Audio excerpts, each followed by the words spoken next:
Rajni aunty तो कह रही थी कि आपका जो ये इलेक्शन कैंपेन है ना, तो जोरों शोरों से चल रहा है और वो नजर लगा रही है। अरे पुष्पा जी, पहले पूरी बात तो सुन लीजिए ना, उसके पहले आप बोले जा रही है। हाँ बोल। और पता है क्या बोल रही थी कि अगर पूरे मोहल्ले में इस पद के लिए कोई सही इंसान है तो वो सिर्फ और सिर्फ पुष्पा रानी है, जो मोहल्ले के हर इंसान की हर एक प्रॉब्लम को अच्छे से समझती है, और मुझे पूरा विश्वास है कि आप जरूर जीतोगे। ये रजनी ने कहा? हाँ तो क्या मैं झूठ बोल रही हूँ? मेरा मतलब मैं क्यों झूठ बोलूंगी मम्मी, ऐसा रजनी आंटी ने ही कहा है। रजनी को क्या हो गया? और सिर्फ इतना ही नहीं, उन्होंने तो मेरे सामने आरएस सर तक को कॉल कर दिया। क्या? हाँ, रजनी ने आर्या जी को फोन किया? जरूर मेरी बुराई करने के लिए की होगी। यहाँ मोहल्ले में बुराई क्या कम की थी जो आर्या जी को फोन करके उनके कान भर रही है। रजनी को तो मैं छोड़ूंगी नहीं आज। अरे मम्मी मेरी बात तो सुनो।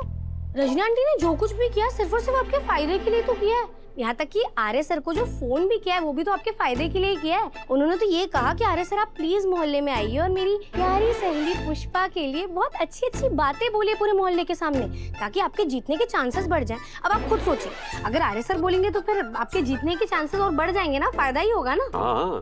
फायदा तो होगा ना। हाँ फायदा तो होगा,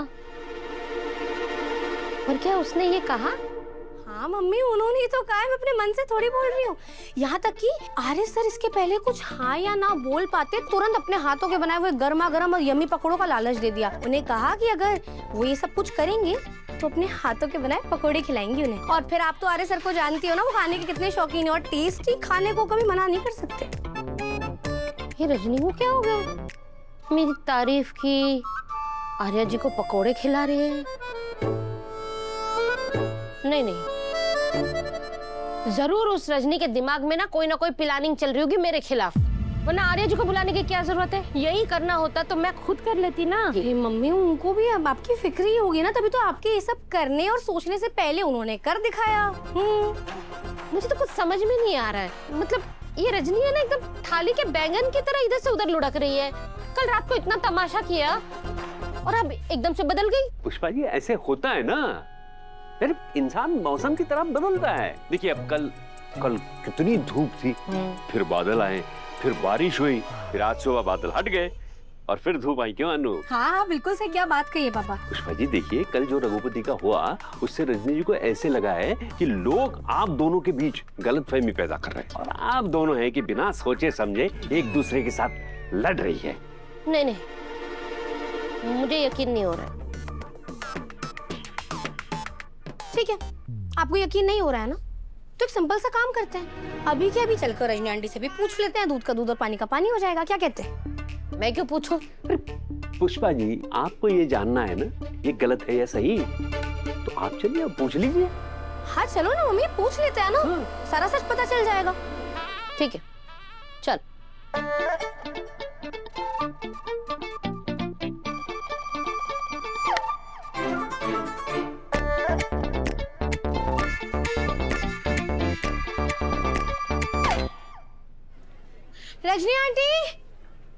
रजनी आंटी।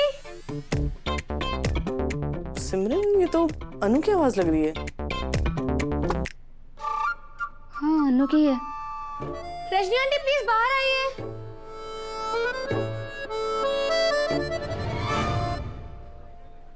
अरे अनु, अरे अनु बेटा, तू यहाँ कैसे? कैसे मतलब? क्या कैसी बातें कर रही हो रजनी आंटी? हमारी बात हुई थी ना। हमारी बात हुई थी ना आर्य सर के साथ फोन पे। अच्छा हाँ। तेरी आर्या सर के साथ बात हुई फोन पे? हाँ बात हुई तो थी सिमरन। हाँ, बात हुई थी ना। आज मम्मी आर्य सर के लिए पकौड़े बनाने वाली है ना मम्मी? आज मैं आर्या जी के लिए पकौड़े बनाने वाली हूँ। सच में? हाँ, आर्या जी ने मुझे कहा कि तूने मेरे पकौड़ों की बहुत तारीफ की है उनके सामने। हाँ की थी ना, बिल्कुल मम्मी ने की थी। क्यों मम्मी? मैंने? हाँ वो आप भी भूल जाती हो। भूल गई जब पिछली बार आर्य सर घर आए थे और वो चाय पी रहे थे और उसी टाइम पे वो पकोड़े वाली बात निकली थी, तो आपने क्या कहा था क्या कहा? आपने यही कहा था कि अभी तो यार पकोड़े ठीक है, पर आप एक बार रजनी के हाथ के पकोड़े खाकर देखो तो आप सारे पकोड़े भूल जाओगे। तो इसलिए इस बार आर्य सर को इनके हाथ क्यों पकोड़े खाने थे, ठीक है? अच्छा पुष्पा, तूने सच में मेरी तारीफ की थी क्या? एक सेकेंड रजनी आंटी, हाँ एक सेकेंड।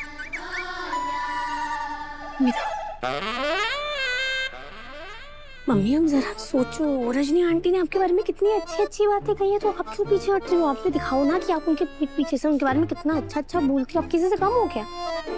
नहीं ना? तो चलो।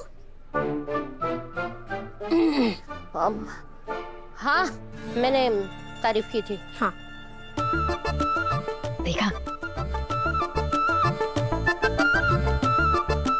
तो डन। फिर आज आप बनाओगी गर्मा गर्म पकोड़े और मम्मी बनाएगी अपने हाथ की गर्मा गर्म चाय, और दोनों फैमिली के बीच होगी गर्मा गर्म चाय और पकोड़ा पार्टी। तो चलो फिर देर किस बात की, फटाफट गर्मा गर्म पकोड़े और चाय बनाते हैं मेरे घर पर। क्यों सिम्मू? हाँ हाँ, बहुत सारे काम बाकी है। चलो मम्मी। चलो चलो चलो चलो चलो।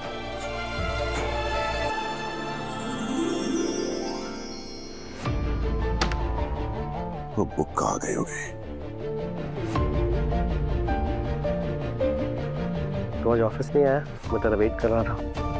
घर में कुछ काम था और फिर कल पूजा भी है बरसी की, इसलिए ऑफिस नहीं गया। मैं कुछ लाया हूँ तेरे लिए। क्या? यही ढूंढ रहा था ना।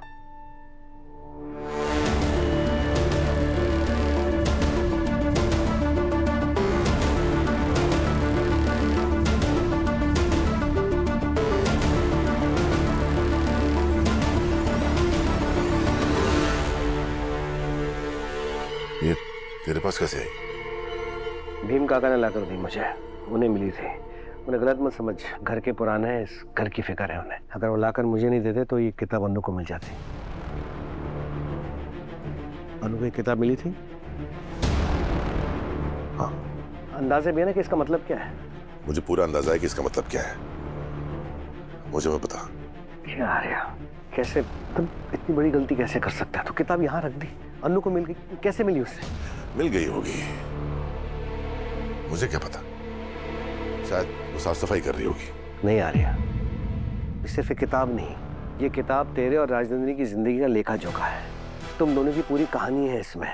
और इस बात पे हम पहले भी डिस्कस कर चुके हैं कि अन्नू को राजनंदिनी के बारे में जितना कम पता होगा, तेरे और अन्नू के रिश्ते के लिए उतना ही अच्छा होगा। जानता हूँ, मुझे बार बार याद दिलाने की जरूरत नहीं है। याद दिलाना पड़ता है क्योंकि तू बार बार भूल जाता है।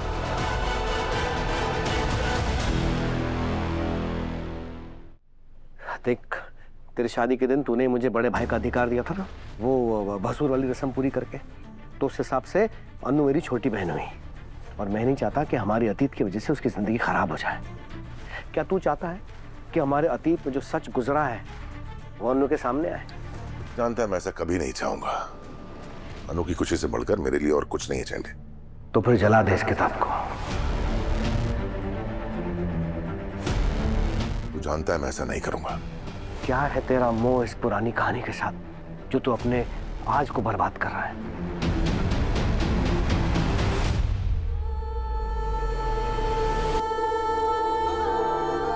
ये सिर्फ कहानी नहीं है चंडे,